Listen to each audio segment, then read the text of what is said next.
इसको अपन जानते हैं आर्क बाई रेडियस, यानी चाप बटे त्रिज्या।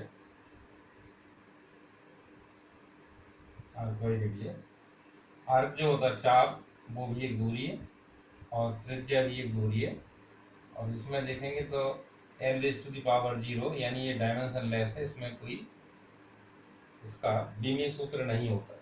तीसरा जो हम लोग लेंगे एंगुलर वेलोसिटी।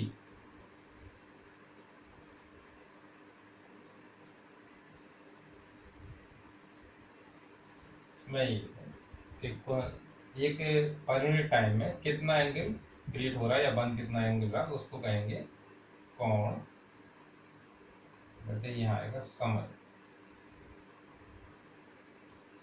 अभी हमने निकाला एंगल का डायमेंशन लेस है, यानी l की पावर 0 रहेगी, और टाइम यहाँ t है, तो इसको अगर ऊपर ले जाएंगे तो t की पावर -1 आएगी। अगला हम जो लेंगे एंगुलर एक्सीलरेशन।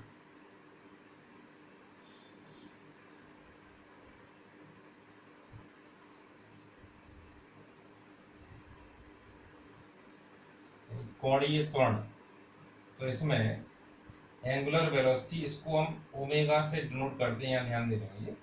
तो इसमें एंगुलर एक्सीलरेशन होगा ओमेगा बाई टी, यानी टाइम फिर से लेंगे ओमेगा अपॉन टी आएगा। तो इसमें अगर ओमेगा अगर देखें टी की पावर -1 होता डायमेंशनल फार्मूला, और टाइम है नीचे टी, यहाँ फिर कैपिटल टी आएगा। जब टी को हम ऊपर ले जाएंगे तो T raise to the power -2 हो जाएगा। इस प्रकार से ये एंगुलर एक्सीलरेशन का हो जाएगा। अगला लिखते हैं मोमेंट ऑफ इनर्शिया।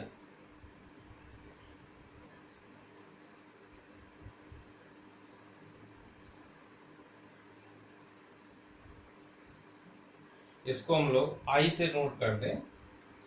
फॉर्मूला होता I इक्वल mr²। m मास है और r डिस्टेंस है यहाँ। इसमें इसके हिसाब से अगर फॉर्मूला निकालेंगे तो m l raise to the power 2 ये हो जाएगा मोमेंट ऑफ इनर्शिया। अगला लेंगे एंगुलर मोमेंटम।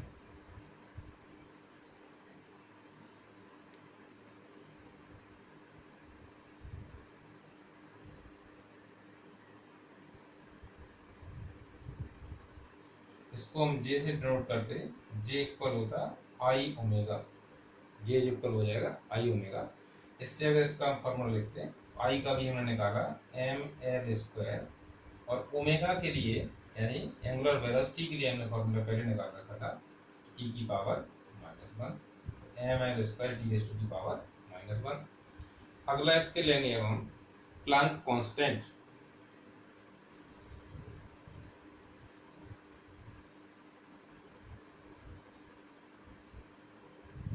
प्लैंक कांस्टेंट के लिए फॉर्मूला जो हम लोग हैं देखेंगे वो E इक्वल होता है h न्यू। यहाँ पर ये h प्लैंक कांस्टेंट है, जिसके लिए h इक्वल हो जाएगा E अपॉन न्यू। न्यू यहाँ फ्रीक्वेंसी है, E एनर्जी है, E इक्वल h न्यू। ये फोटॉन की एनर्जी होती है, E equal h new, photon की एनर्जी है। तो E एनर्जी है, एनर्जी के लिए कल हमने बताया था ml² t raise to the power -2, यानी जो वर्क का होता वही एनर्जी का होता, अपॉन यहाँ पर फ्रीक्वेंसी। तो फ्रीक्वेंसी के लिए हम लोग पहले निकाल चुके टी की पावर -1। इसके हिसाब से अगर चलेंगे ये आएगा ml² T raise to the power -3। अब अगला जो हम लोग देखेंगे तो ग्रेविटेशनल पोटेंशियल।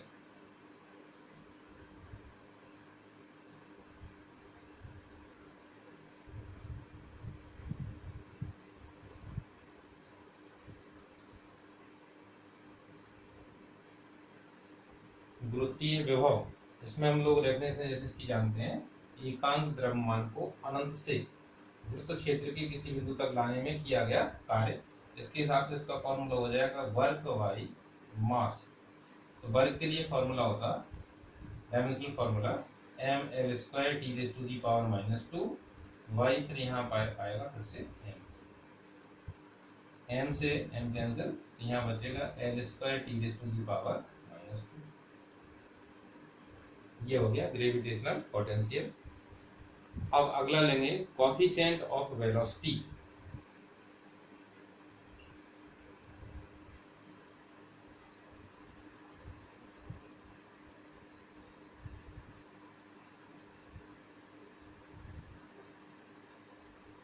ये श्यान बल के परिप्रेक्ष्य में आता है। इसके लिए फॉर्मूला जैसे श्यान बल के लिए कहा जाए F इक्वल होता 6 पाई ईटा RV। तो ये ईटा जो है इसके लिए कोएफिशिएंट ऑफ विस्कोसिटी गए थे, सॉरी इसको विस्कोसिटी लिखना था, वेलोसिटी लिखते हैं।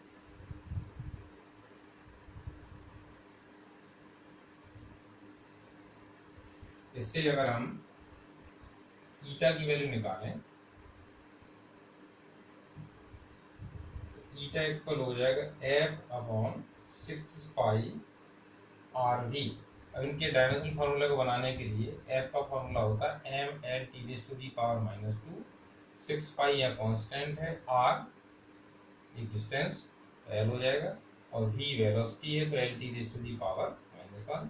इसको अगर हम कैलकुलेट करें तो एक L से L कैंसिल कर देंगे, और यहाँ ml raise to the power, ये वाला L ऊपर जाएगा तो -1, और ये t की पावर -2 पहले से थी, और ये ऊपर जब -1 जाएगी तो प्लस की 1 हो जाएगी, तो फाइनली यानी बचेगा t की पावर -1। इस प्रकार से अब हम समझ पाए कि आप लोगों ने देखा कि हमने बहुत सारे डायमेंशनल फार्मूले डेरिवेट करके आपको बताए।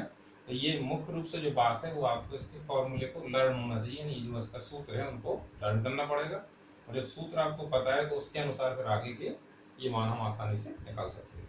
अब बात दिमाग में ये आ रही होगी कि ये डायमेंशनल फार्मूले जो बनाए गए इसका उपयोग क्या है।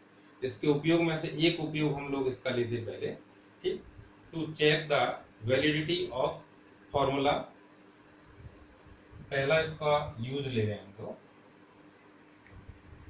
इससे हम लोग किसी भी फॉर्मूले की वैलिडिटी का पता लगा सकते हैं, यानी वो सही है कि नहीं है, यानी फॉर्मूला या इक्वेशन कोई दी है उसकी सत्यता की जांच कर सकते हैं। यानी हम पहले सबसे पहला इसका उपयोग जो होगा, इसका उपयोग में जो पहला लेंगे यूज जो है इसका, वो समीकरण की सत्यता की जांच।